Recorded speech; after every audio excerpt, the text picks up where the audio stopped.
Your next speaker is coming up is Natasha Crawford, and her talk is entitled Using the Principles of Career Advancement to Enhance Your Intimate Relationships. Natasha Crawford, everybody.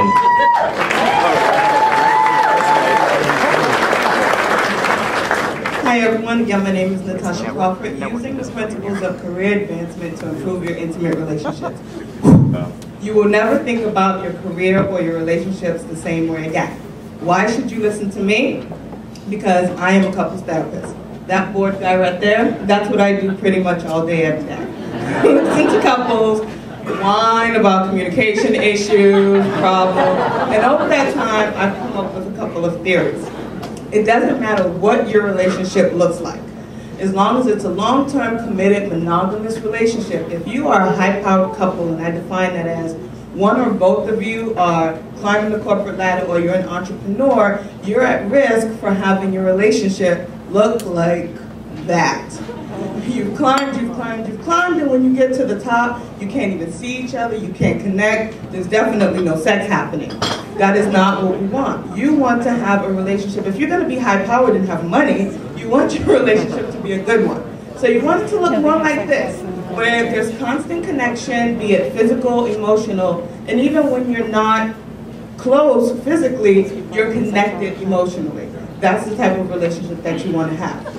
Because when you have that type of relationship, you have fireworks. Right? Fireworks are explosive and people can see them from miles around.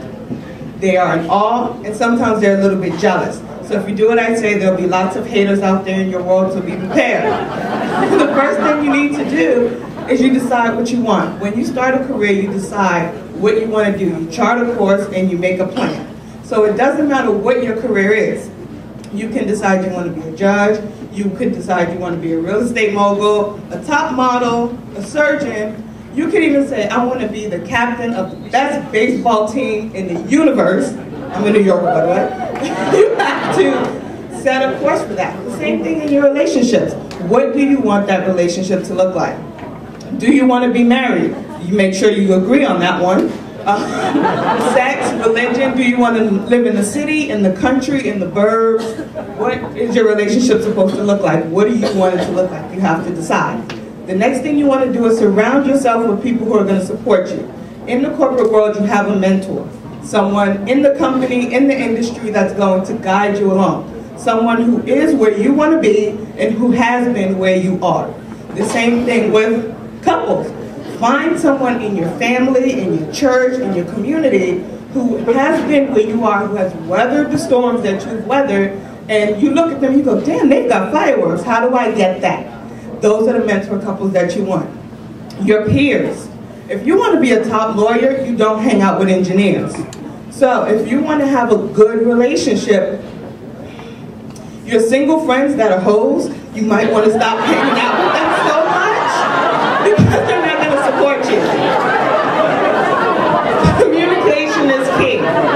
In your business, you have to stay in constant communication with your managers, with your suppliers, with your customers, with your subordinates, with everything. We have all these ways of staying in contact. In your relationship, you want to do the same thing. You want to send emails, you want to work out together, get on Facebook, Twitter. If you travel, Skype while you're away. Have lunch, send text messages. Sexting is good for relationships, right? Annual reviews. I know you hate them in the work world, but they are purposeful, right? You look at your goals and you make an honest assessment of how good you've been. In your relationship, do the same. Set goals and then think, okay, have I been a good husband, wife, whatever? And I've put on your calendar for March 6th, your first annual review if you haven't done it yet for 2010. So put it on your calendars now because you need to decide whether or not you've actually been good in your relationship. The next thing that you do, or the last thing, you like to stay current and up to date in your industry because if you don't stay up to date, you will get left behind. So you go to conferences, you read trade journals, newspapers, same thing in your relationship, you have to stay up to date. Back then, a mixtape and a teddy bear would make her heart melt. But in 2010, when she is 35, a gift certificate to a weekend retreat might be the thing. So, Success in business as in your relationship is all about focus and taking the time to focus on that thing that you want. And when you do that, if you listen to me and do what I say, trust me, I'm a therapist, you will have a relationship that looks like that, where you are constantly connected even if you're not together and you're talking and you're having sex and there are explosions and there will be haters all around you in your neighborhoods and in your communities. Pull out those phones and follow me now. Thank you very much.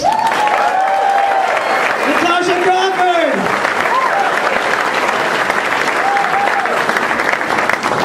Who threw Hershey Kisses up on the stage? That's you guys? Pleasure mechanics hit you when you least expect it.